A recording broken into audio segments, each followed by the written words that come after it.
quiero escuchar acerca de la situación de la pandemia en Chile. En 2 palabras, en 1 minuto. Rab Jaim, estamos desorganizados y todavía no resuelven mucho.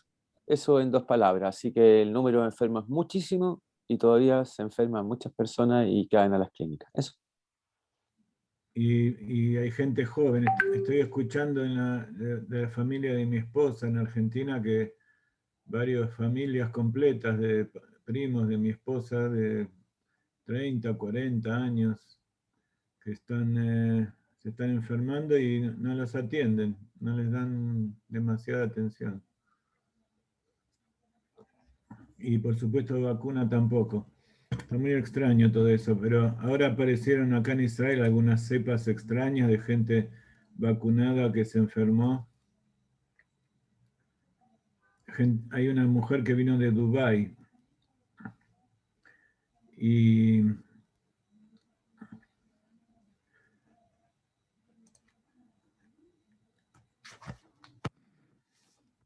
está internada con el COVID a pesar de que está vacunada. Y allí en México también está muy parecido, ¿no es cierto? A ver, hay un Y médico. algo parecido. Ahorita los de ¿qué edad? De 30 a 40 años apenas están siendo vacunados. No, de 40. De 40 a 50. Todavía falta mucho para la vacunación. Sí, pero parece que la vacuna tampoco es la panacea universal, así que hay que cuidarse. Y, ok, hoy quería hablar con ustedes acerca de los 13 atributos de misericordia. Ustedes, no, perdón, no de 13 atributos, sino los 13 principios de fe del Rambam. Ustedes todos seguramente conocen al Rambam.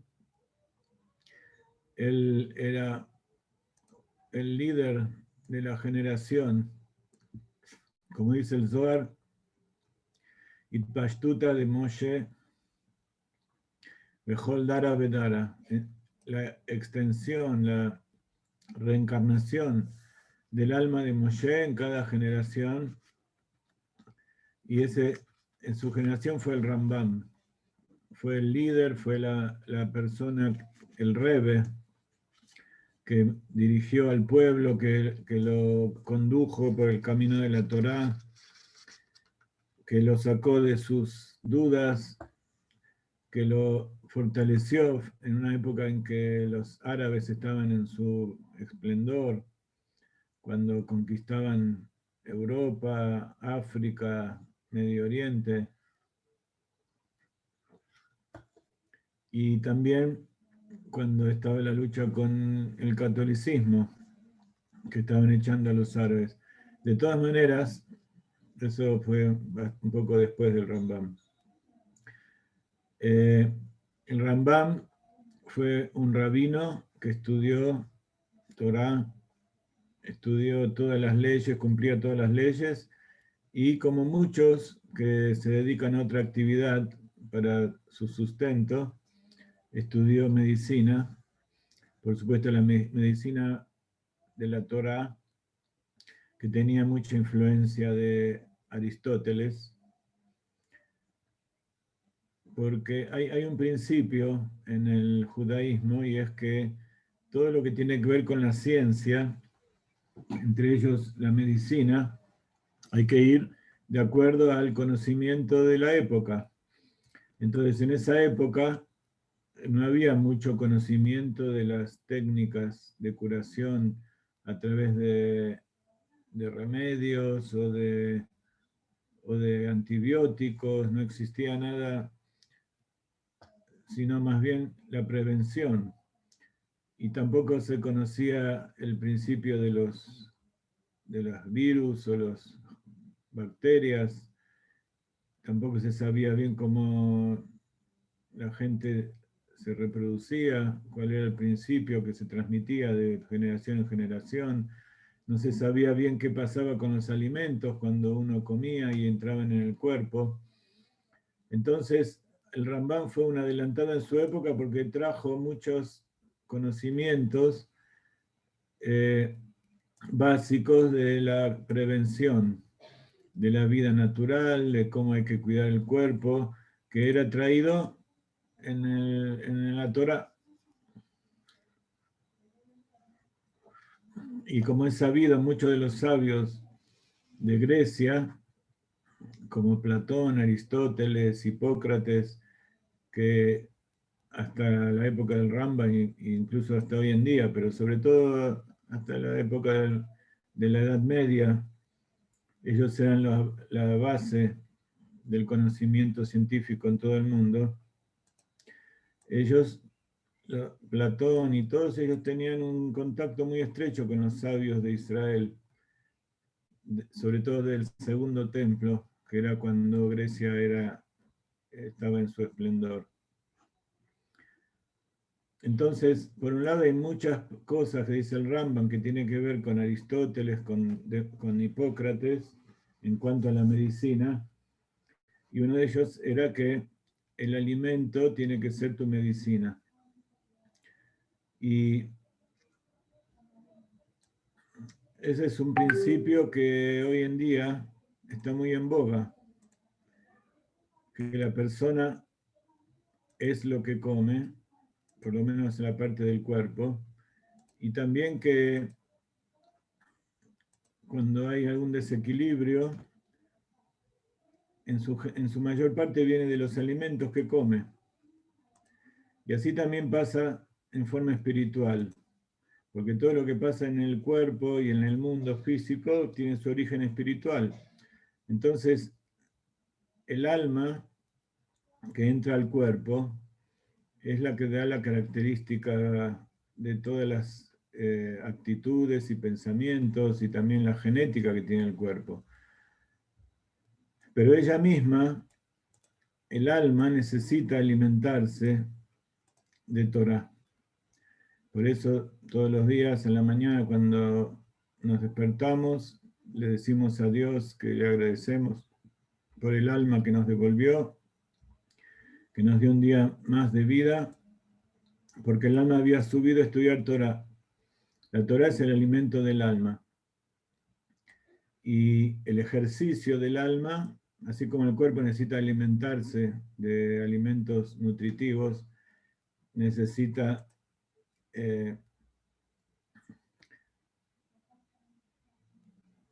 también utilizar la energía y no dejarla estancada, hacer ejercicio, moverse. Tanto el cerebro, también el cerebro es el órgano que más energía utiliza. Hay que pensar, hay que utilizar el cerebro y también el resto del cuerpo, hacer ejercicio, moverse. Antes la gente iba al campo y trabajaba la tierra, trabajaba los animales y no necesitaba hacer ejercicio. Hoy tenemos que andar en bicicleta, caminar por aparatos que nos ayuden a mover el cuerpo. Entonces, uno de los principios del Rambam sobre la salud es que cuanto más vegetales se coma y menos animales, el cuerpo va a estar más sano. Pero eso no significa que no hay que comer animales. El judío no es vegetariano porque el principio de la comida es obtener la energía y los elementos químicos que necesita el cuerpo para mantenerse, pero además, espiritualmente, dentro de los alimentos hay chispas de divinidad que tienen que ser rescatadas y elevadas, más ahora que no está el templo, que en el templo los reinos animales y vegetales, reino animal, vegetal y mineral, eran elevados a través de los sacrificios. Pero desde que no está el templo, todo lo que comemos y todo lo que utilizamos para que entren entre nosotros es el altar donde se elevan esas cosas de naturaleza a Dios. Y lo utilizamos como una forma de revelar la divinidad en este mundo. Y como siempre decimos, todas las mitzvot, todos los preceptos, en su mayoría es a través de utilizar cosas físicas. Incluso cuando uno estudia Torah, utiliza libros, utiliza la mesa, utiliza la boca, el cuerpo, la computadora, todos los elementos que uno utiliza para estudiar Torah son cosas físicas. El alma sin el cuerpo físico no puede cumplir los preceptos. Decir algo bueno de otro o evitar decir algo malo, que son todos preceptos positivos, negativos, todo eso también es a través del cuerpo. Entonces, todo lo que existe en el mundo es para servir a Dios. Entonces, uno de los principios del Rambam es comer los alimentos más naturales posibles, no llenarse el estómago. Él dice que hay que poner un tercio de alimentos sólidos, un tercio de líquido y un tercio de aire. Así tiene que estar el estómago. A los que nos gusta comer es una de las cosas más difíciles de lograr, pero bueno, eso no quiere decir que no hay que enseñarlo.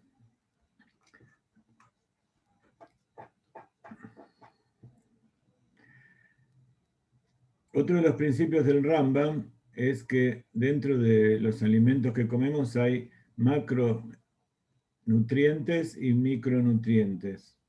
Los macronutrientes son aquellas cosas que están en mayor cantidad, que son los hidratos de carbono, las proteínas, las grasas. Y los micronutrientes son las vitaminas, los minerales, y hay, por supuesto, nivel intermedio.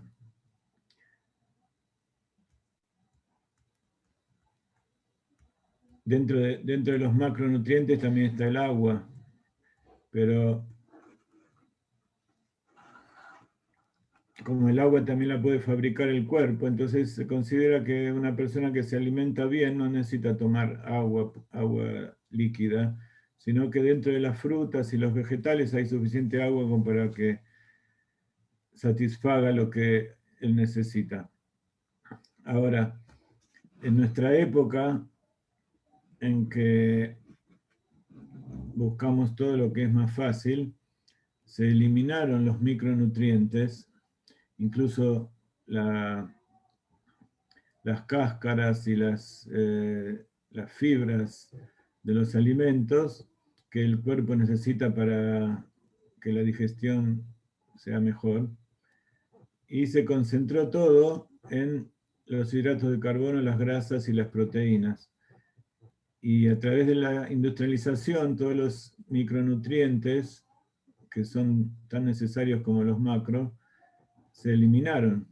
Hay vitaminas y hay elementos antioxidantes que mantienen el nivel de pureza del cuerpo para que no haya inflamación, para que no haya una oxidación extrema de las moléculas y que el cuerpo no las considere extrañas, y entonces se produce inflamación. El sistema inmunológico ataca a sí mismo cuando ve moléculas extrañas y eso produce la inflamación. Y la inflamación hoy en día es el origen de la mayor parte de las enfermedades.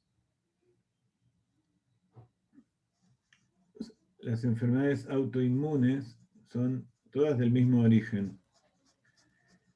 Y según se vio, en el intestino y el sistema digestivo en general, están los detectores, porque todo el aparato respiratorio y el aparato digestivo son las barreras que impiden que todo el exterior entre a nosotros. Por un lado está la piel, pero la piel tiene más que nada una tarea de separación, no tanto de absorción. En cambio, el aparato digestivo, que es la contrapartida de la piel que está dentro nuestro, es lo mismo, tiene la tarea de absorber las cosas que nosotros comemos y detectar si eso es bueno, si es malo y rechazarlo. Entonces, de tanto que comemos cosas que no corresponden, la pared del intestino, del estómago, donde hay nódulos del sistema linfático que están preparados llenos de células de leucocitos y glóbulos blancos para detectar las partículas extrañas.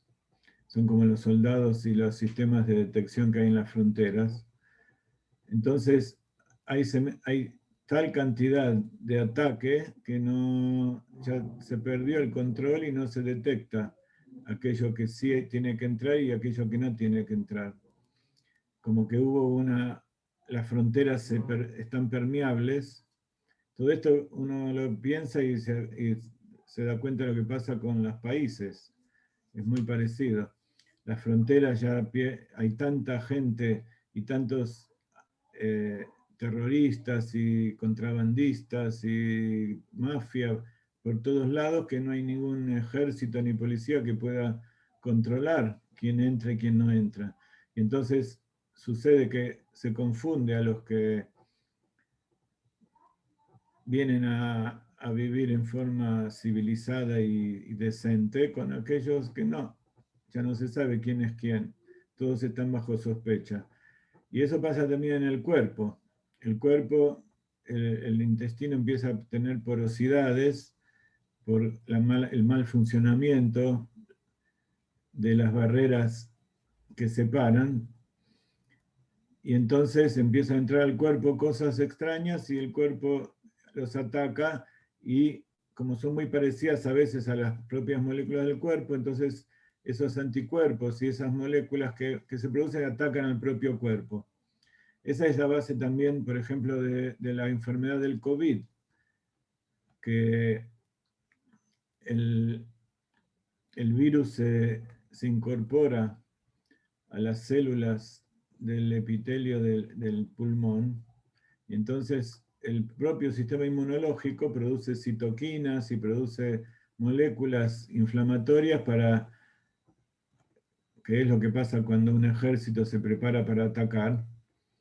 Y entonces ataca y tira bombas por todos lados y mata a algunos enemigos, pero sobre todo mata a su propia población, a sus propias células. Y por eso es tan difícil atacar y hay que buscar vacunas, pero tampoco las vacunas, como decimos siempre, son perfectas. Los detectores de mentiras y los detectores de armas y el sistema de espionaje también es falible.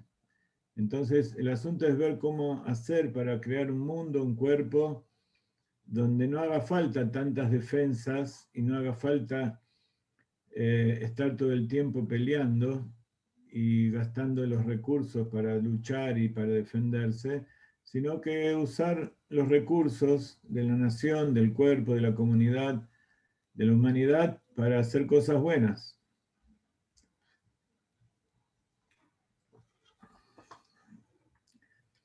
Entonces, espiritualmente, esto es los 13 principios que enumeró el Rambam. ¿Está claro hasta ahora? Yo a veces doy clases y ayer yo le estaba hablando a mi esposa del tema de 1820 y de la rosa entre las espinas y de Kabbalah y de todos esos asuntos. Y me dice, vos me estás diciendo tantas cosas juntas de distintos lugares que yo en mi cabeza es todo lo mismo, porque cuando uno traduce y hace el paralelo entre, como hacía ahora, el sistema inmunológico, la política internacional, el alma, son todos sistemas similares con las mismas características, creados por el mismo creador, que cuando uno lo ve en forma integral, se da cuenta que es el mismo sistema en todos lados, pero cuando uno lo ve focalizado, uno a veces no puede entender cómo el intestino es igual que una frontera, o es igual que la mente que filtra aquellas cosas que uno puede ver y que no puede ver, o en el pensamiento, el libre albedrío que tiene que decidir qué es verdad y qué es mentira. Se dan cuenta, es todo lo mismo, pero cuando el tema es estudiar mucha Torah, y entonces uno estudia la Perashá todas las semanas. Esa idea fue la que motivó todo esto que estoy diciendo. Si ustedes estudian la Perashá cada día, van a leer y van a ver que todas las cosas que aparecen cada día en la Perashá tienen que ver con la realidad actual del momento. Por eso el Rebbe dijo que hay que vivir con el tiempo. Y vivir con el tiempo es estudiar la Perashá de la semana, porque ahí está el mensaje eterno de Dios. Y cada cosa que nosotros vemos tiene incluido todo lo demás.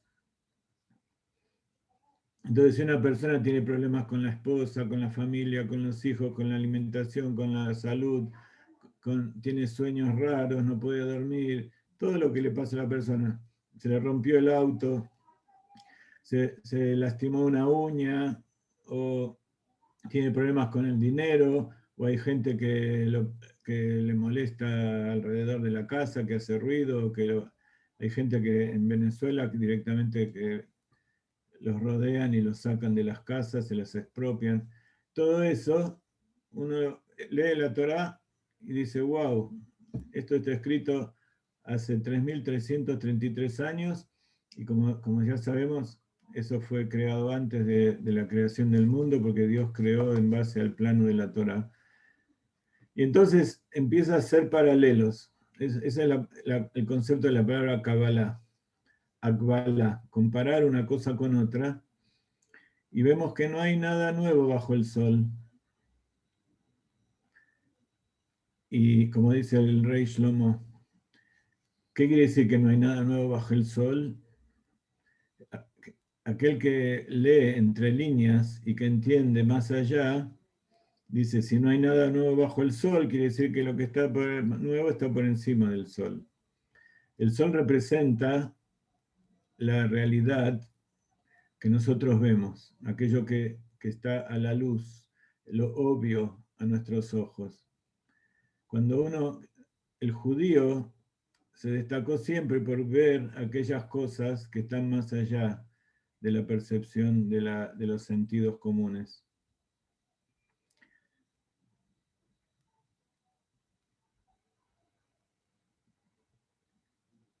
Y la capacidad de comparar sistemas aparentemente diversos, pero que sabiendo que todo funciona igual, ese es el poder, por ejemplo, de los sabios que le dieron a Colón los mapas y la certeza de que la Tierra era redonda.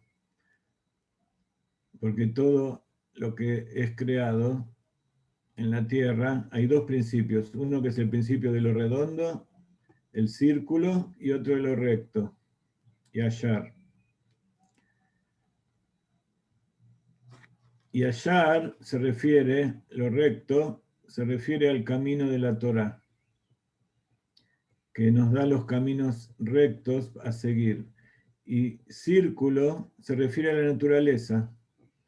El mundo está hecho en círculos de tiempo, de espacio, sistemas circulares, y todo lo que, así como es el final, así es el principio. Así como es el principio, así es el final. Como está dicho, Sof Maaseh Makshavat Tehilá. Lo último en la acción es lo primero en el pensamiento. Entonces, cuando nosotros vemos el mundo, decimos, ¿por qué Dios hace todo esto? Entonces tenemos que ir a Bereshit. Bereshit quiere decir en el principio de la creación de Dios, creó los cielos y la tierra.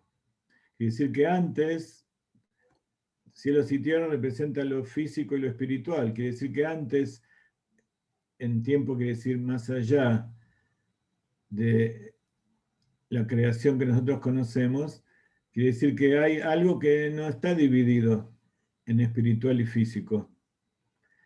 Y entonces él creó esa separación porque él quiere que nosotros lo volvamos a unir. Por eso en el Kiddush de la noche del viernes decimos que Dios creó, como está escrito en la Torah, Dios creó para hacer. Y hacer en la Kabbalah y en el Zohar dice tikkun. Letaken quiere decir rectificar. Y eso es lo que tenemos que hacer nosotros. Esa es la acción que se le pide a la persona. Rectificar aquellas cosas que no están correctas, y rectificar quiere decir unir. Unir aquello que está separado. Por eso en nuestra generación, el impulso más grande que hay, como dijo Freud, ¿vieron el dibujito de la cabeza de Freud con la pelada acá en la frente, que es lo que tiene una mujer desnuda? Porque justamente la unión entre el hombre y la mujer es volver a unir a ese Adán que estaba uno, cuando fue creado era uno, era hombre y mujer. Y los separó para que lo volvamos a unir. Ese es el principio del matrimonio. Encontrar en el otro aquello que le falta a uno, o aquello que tiene escondido en el inconsciente en realidad. La mujer que uno ama y que la atrae, no es aquella mujer que tiene las características físicas que muestran en las películas y en todas las propagandas, sino es aquella, y cuando digo mujer estoy hablando al revés también, el hombre que busca a la mujer, es aquella que tiene eso que a uno le falta. Y estamos hablando de las cosas interiores. Entonces, Bereshit, ¿qué es? Empieza con la letra Bet, que es 2, es el principio de la separación. Y entonces nosotros tenemos que separarlo, tenemos que volver a unirlo. Por eso la Bet se escribe Bet Yud Tav, que quiere decir Bait, que quiere decir casa. La casa, que es este mundo, este universo que Dios creó, es un lugar donde hay un montón de cosas separadas que Dios quiere que nosotros las volvamos a juntar. Entonces hay 13 principios de fe del pueblo de Israel que son la base que todo el mundo tiene que saber, como los 10 mandamientos. Si el mundo siguiera los 10 mandamientos, no habría guerras, no habría violaciones, delitos, no tendríamos intereses en perjudicar a otro.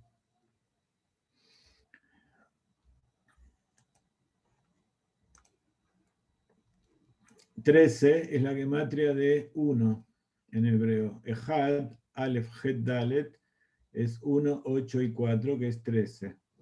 Entonces, los 13 principios de fe tienden a la unidad. Entonces, estos son los principios fundamentales, que no es que un día se levantó el Rambam y se le ocurrieron, sino que es extraído de la Torá, tanto de la Torá escrita como de la Torá oral. Y estos 13 principios están incluidos en un libro que se llama Yad HaZaká, la mano fuerte, que es la mano derecha de Dios, con la cual nos sacó de Egipto.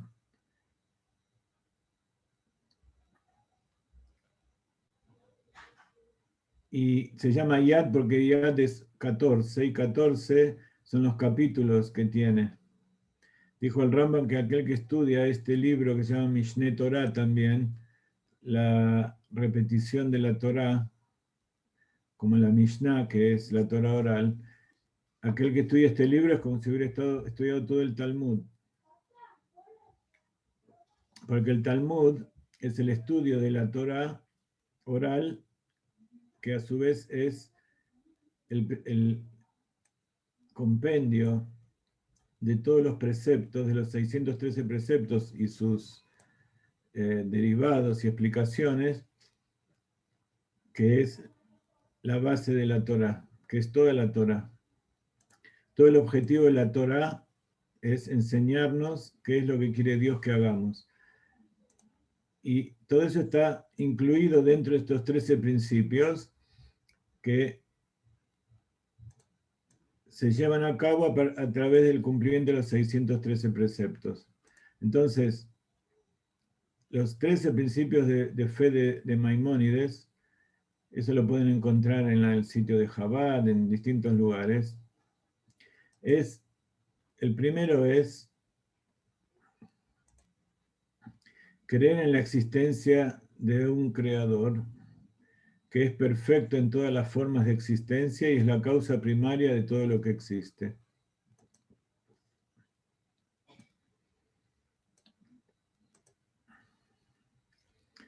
Creer, en realidad, en hebreo no dice un creador, sino que dice una existencia primera. Primera quiere decir, no es que él existió primero y después otros que existieron después, sino que esa existencia primera es la única y todo abarcadora existencia de ese ser que contiene a todo dentro suyo. Y que todo lo que crea es como nosotros, por ejemplo, cuando creamos algo en nuestra mente o en nuestras emociones, y está dentro nuestro. Como dice el Tanya, que cuando uno estudia Torah, esa Torah está abarcada por nuestra mente, está dentro nuestro. Y a su vez, nosotros nos abarcamos, la Torah nos abarca a nosotros también, nos rodea. Así el Creador es la existencia única dentro del cual estamos todos nosotros y todo el universo y todos los mundos superiores y todo lo que hubo, todo lo que va a haber. Está todo allí. Eso significa creer en la existencia de un creador. Otra vez, en castellano, creador significa que hace algo que no existió antes.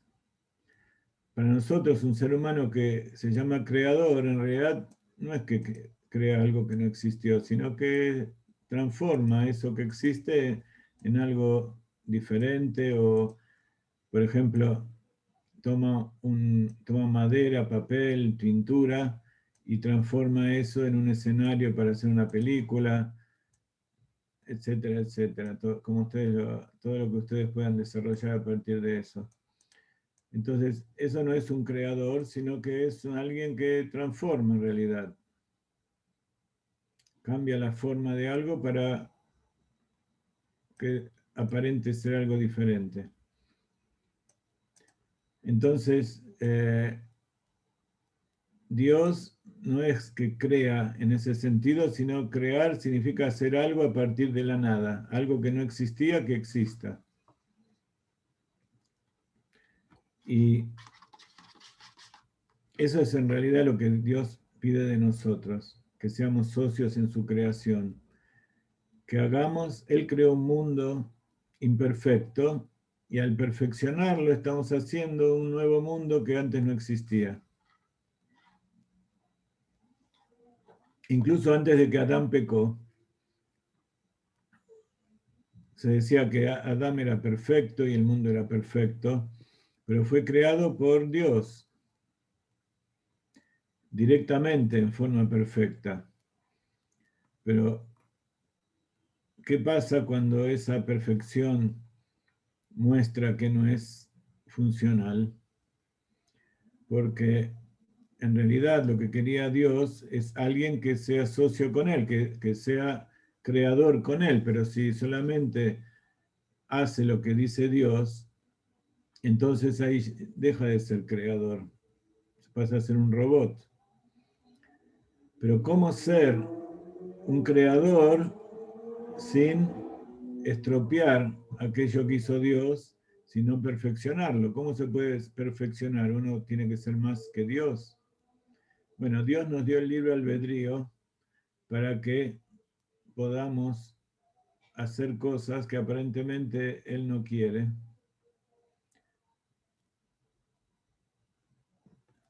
Y podamos pensar libremente. Pensar que acaso lo que nosotros hacemos es algo nuevo y es algo diferente.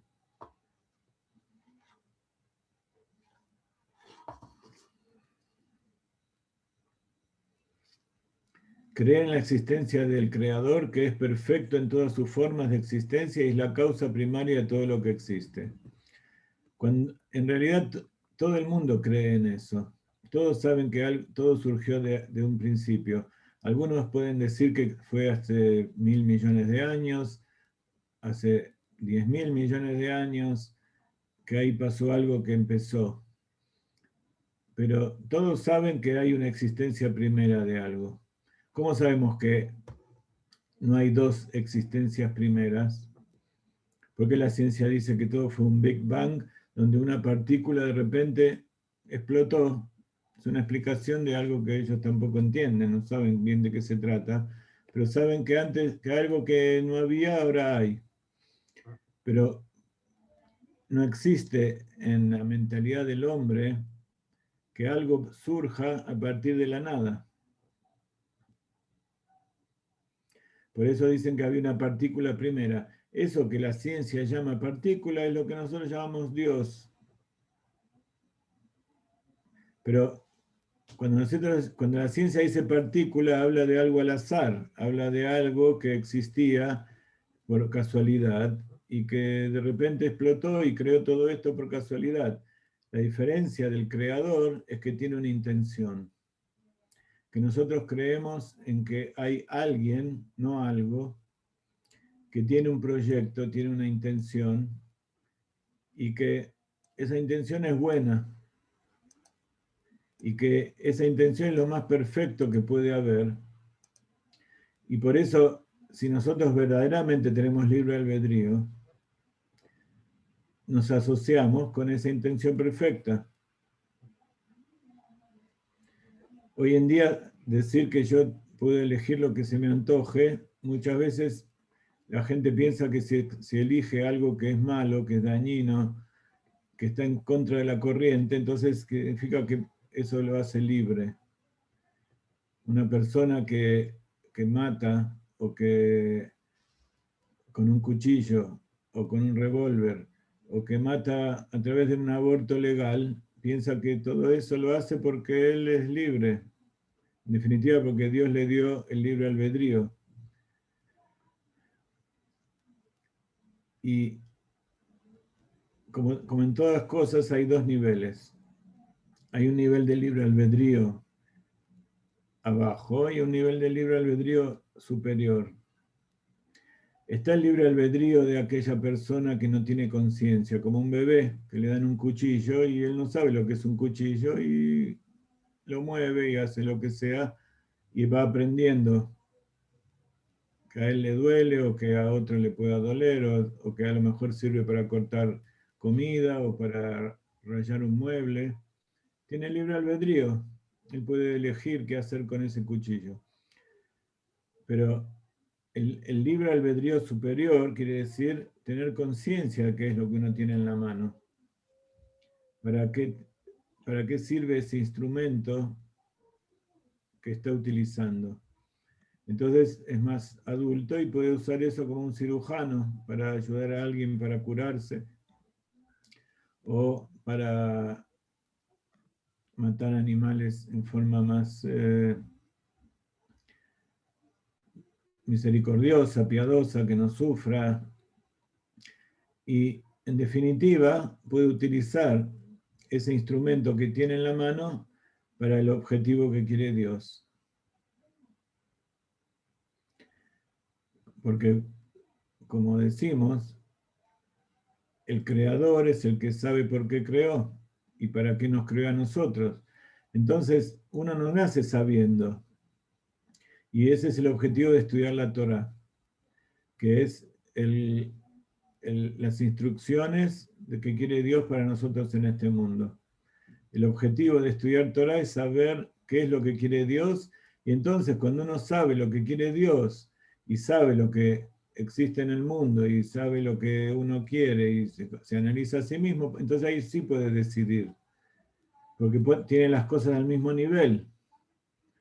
Cuando Dios está en el inconsciente y es algo desconocido, y lo único que conocemos es lo que tenemos, lo que está en la experiencia diaria frente a nosotros, entonces no hay libre albedrío, porque no son dos cosas iguales. Uno siempre va a elegir lo que tiene más cercano, lo que tiene más, lo que es el placer inmediato, lo que da beneficio más pronto. Pero cuando se acerca a la Torá, y entonces Dios también se acerca y lo tiene al lado, y se da cuenta que cuando uno cumple los preceptos, también hay un efecto inmediato de lo que uno está realizando. No solamente que va a tener el futuro por venir y va a ir al Gan Eden, al paraíso cuando muera. ¿A quién le importa en realidad lo que va a pasar después cuando muera? Yo lo que más me importa es lo que pasa ahora, antes de morir. Y eso está bien.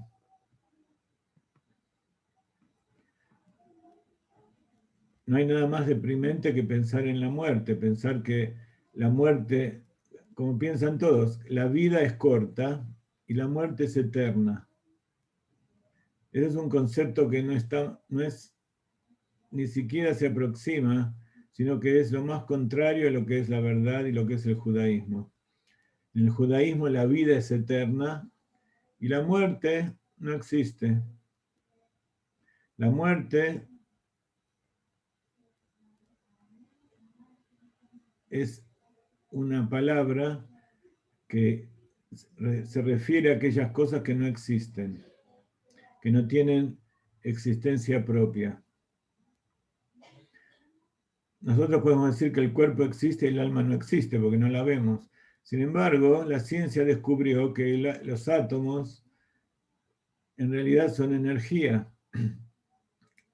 Como dijo Einstein, la energía es igual a masa, masa es la materia, por la velocidad de la luz al cuadrado. Y entonces, lo que nosotros vemos como algo existente en realidad es algo que es algo aparente a nuestros ojos, en realidad no existe. Y a eso que nosotros lo llamamos vida, en realidad es lo que no tiene vida, es lo que no existe, lo que se llama muerte.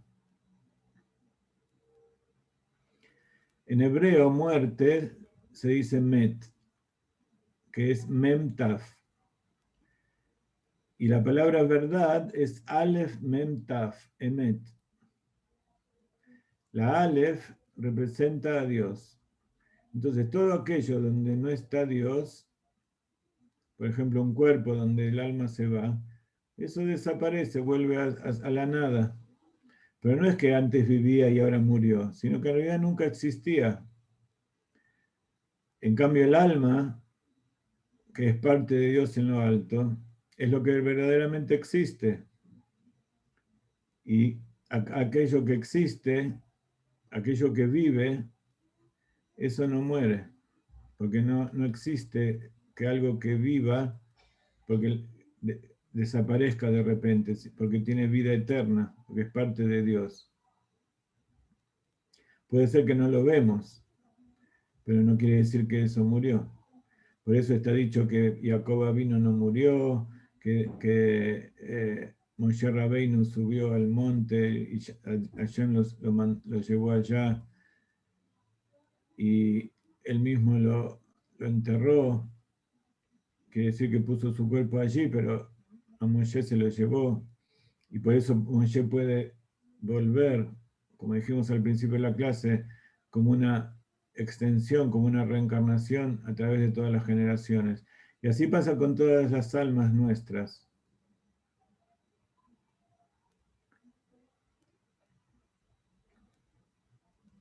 Cuando uno conoce estas cosas, recién ahí puede empezar a pensar que tiene libre albedrío.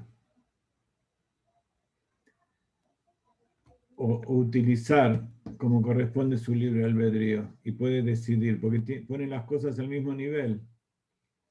Cuando las cosas están a distinto nivel, entonces no tiene libre albedrío, siempre va a elegir algo por algún motivo. Como está dicho, cuando hay un amor que depende de un motivo, cuando el motivo se va, el amor desaparece.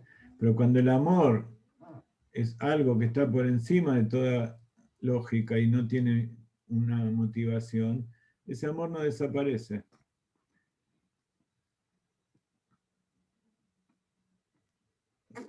como dice Pirkei Avot, dicen los sabios, ¿cuál es el amor que depende de una condición? El amor de Amnón y Tamar.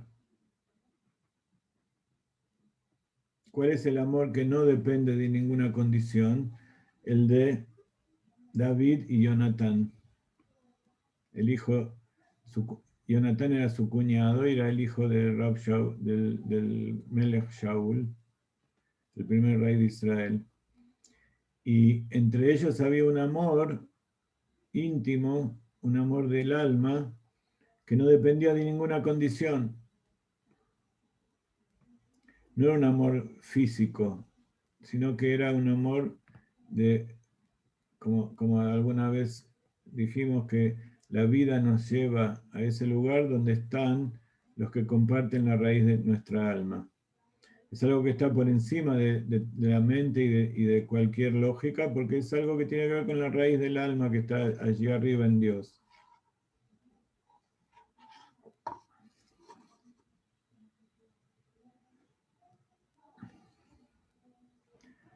Es la causa primaria de todo lo que existe. Cuando nosotros hablamos de el desarrollo y la evolución de todos los aspectos del mundo, del universo, siempre uno piensa que hay una causa que produce las consecuencias. Hay un motivo que produce los efectos.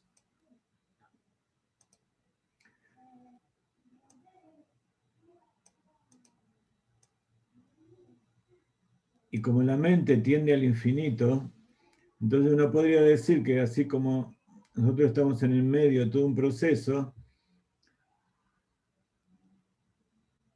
hay lo que existe hoy es causado por algo previo, siempre hubo algo previo en forma infinita.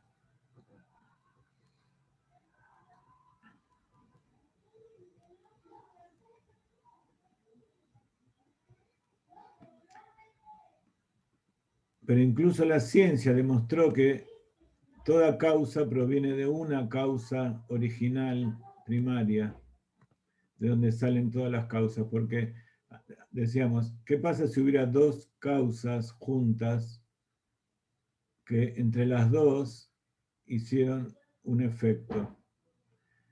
Entonces, esas dos causas no serían primarias, porque ellas mismas, ¿de dónde salió cada una? Salió de dos fuentes diferentes, quiere decir que ya había una división anterior. No eran causas primarias.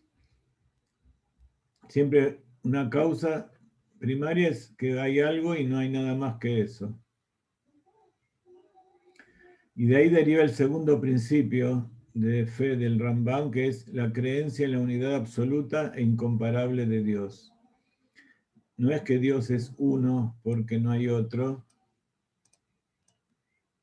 solamente, y no es que hay uno principal y después hay otros dioses subalternos como creían los romanos o como creen los hindúes y todo eso, los cristianos.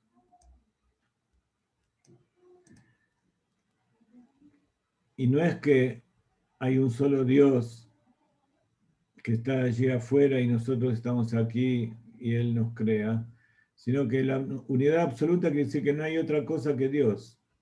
Entonces, si vamos al Big Bang de la ciencia, ellos dicen que de ese Big Bang salió toda la realidad que se desarrolló después y se expandió. Pero ¿hacia dónde se expandió? ¿Hacia dónde creció? Hacia un espacio que no existía y el espacio mismo se creó a través del tiempo y antes no existía nada. Eso es algo que no coincide con la lógica y si la ciencia es lógica, eso no es lógico. Que no exista nada y que de repente exista algo que se expande en medio de la nada. ¿Por qué? Porque para nosotros lo que no vemos lo llamamos nada, a Dios lo llamamos nada y a nosotros existencia. Pero la realidad es al revés, la verdadera existencia es Dios y dentro de esa existencia única todo está, el espacio, el tiempo, lo que hubo, lo que habrá, lo que hay acá, lo que hay a 10.000 millones de años luz de distancia. Está todo ahí adentro. Por eso el segundo principio es la creencia en la unidad absoluta e incomparable de Dios. Y a Él tenemos que agradecer. Por eso cuando comemos decimos una bendición antes de las comidas y después de las comidas. Cuando hay un rayo decimos la bendición del rayo. Y por eso este es el ejercicio que les quiero dar para la próxima clase, que es que terminen de leer los 13 principios, así seguimos profundizando en eso, para saber que estos 13 principios abarcan todo el principio y el final de la creación de Dios. Tanto desde antes de que exista el mundo y que Dios estaba solo, hasta el final de los tiempos en que va a venir el Mashiach, y el principio 13 es justamente la resurrección de los muertos. Porque la recompensa de las almas que Dios le da por la tarea que están realizando no es en el mundo por venir, que llamamos el jardín del Edén o el Gan Eden, el paraíso espiritual, sino que es en este mundo físico. Como cuando termina la obra de teatro, se cierra el telón y después para felicitar a los artistas se vuelve a abrir el telón y en el mismo escenario, con las mismas ropas, pero que ahora se nota que son solamente, ¿cómo se dice? Cuando intérpretes. son intérpretes y esa ropa es nada más que un maquillaje o es un escenario ficticio, y que los verdaderos que reciben la recompensa es los actores, junto con el director, junto con el autor, y que los felicitan por lo bien que hicieron la interpretación. Entonces, cuando venga el Mashiach, en la era mesiánica, va a ser acá en este mundo, y la resurrección de los muertos también se llama Tchiat HaMeitim, que los cuerpos se van a volver a regenerar de forma milagrosa. Ustedes me dicen cómo va a ser ese milagro. Ese milagro es igual que el milagro que vivimos ahora en este mismo instante. ¿Cómo puede ser que todos estos 10.000 miles de millones de células que tienen a su vez cada una de esas células miles de millones de átomos, que en realidad son energía que da vuelta y colores que se generan a nuestros ojos, exista? También es un milagro que nosotros estemos aquí existiendo y que estemos pegados por algo que no conocemos a la parte más externa de la Tierra. ¿Se imaginan? Alguna vez me escucharon decirlo. Se pusieron a pensar que en realidad ustedes están pegados a algo a través de no se sabe qué fuerza, porque incluso la ciencia todavía no sabe bien qué es la fuerza de gravedad, ¿sí? Y algunos dicen que no existe siquiera. Y que todo lo que existe en el planeta está abajo nuestro, y por arriba nuestro está el infinito. Y que estamos flotando. Alguna vez se pusieron a pensar que si saltan puede ser que no bajen, sino que sigan derecho para arriba. Es algo que no se puede entender. Entonces, si uno cree en esta vida, entonces no le cuesta, y verlo de esta manera, entonces no le cuesta demasiado pensar en que van a volver los cuerpos y va a venir el alma, para que el alma junto con el cuerpo que le ayudó a realizar esa tarea, como nuevamente cuando cuando se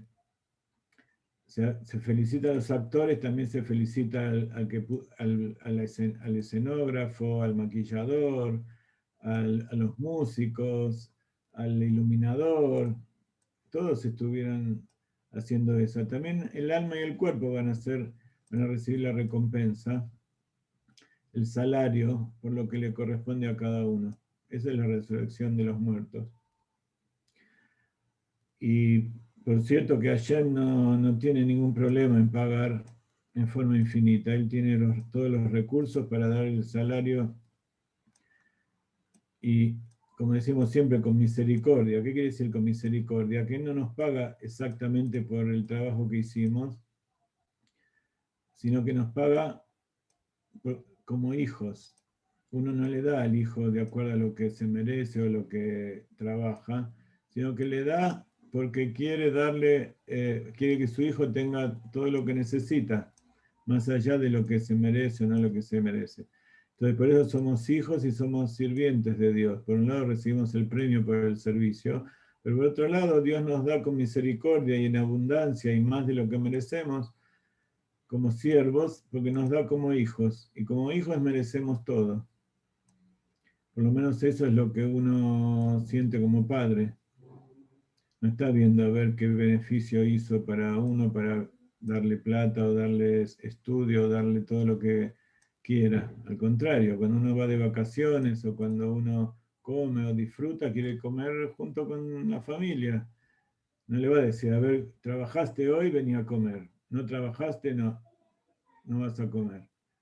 Hay quien hace eso, ¿no?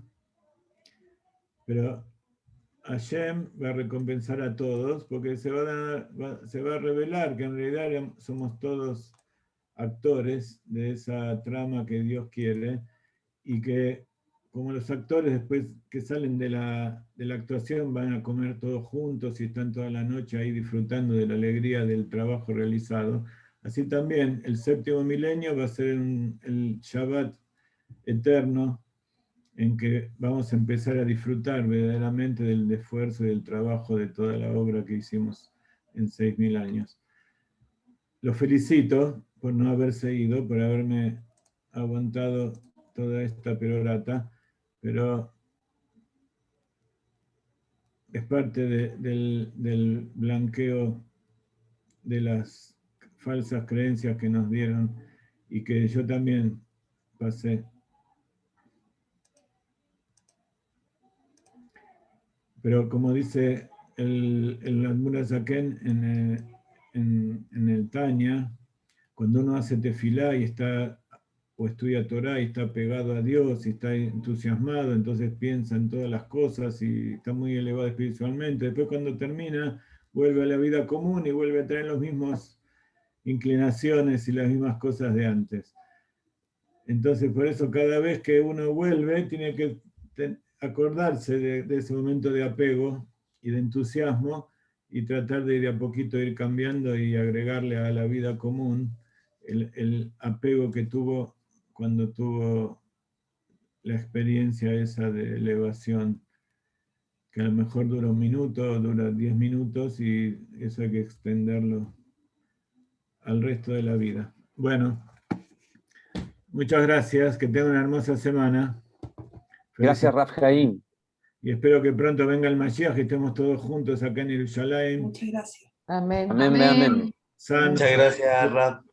todos juntos. Gracias, Rab. Bye. Amén. Gracias, Rab. Semana. Muchas gracias.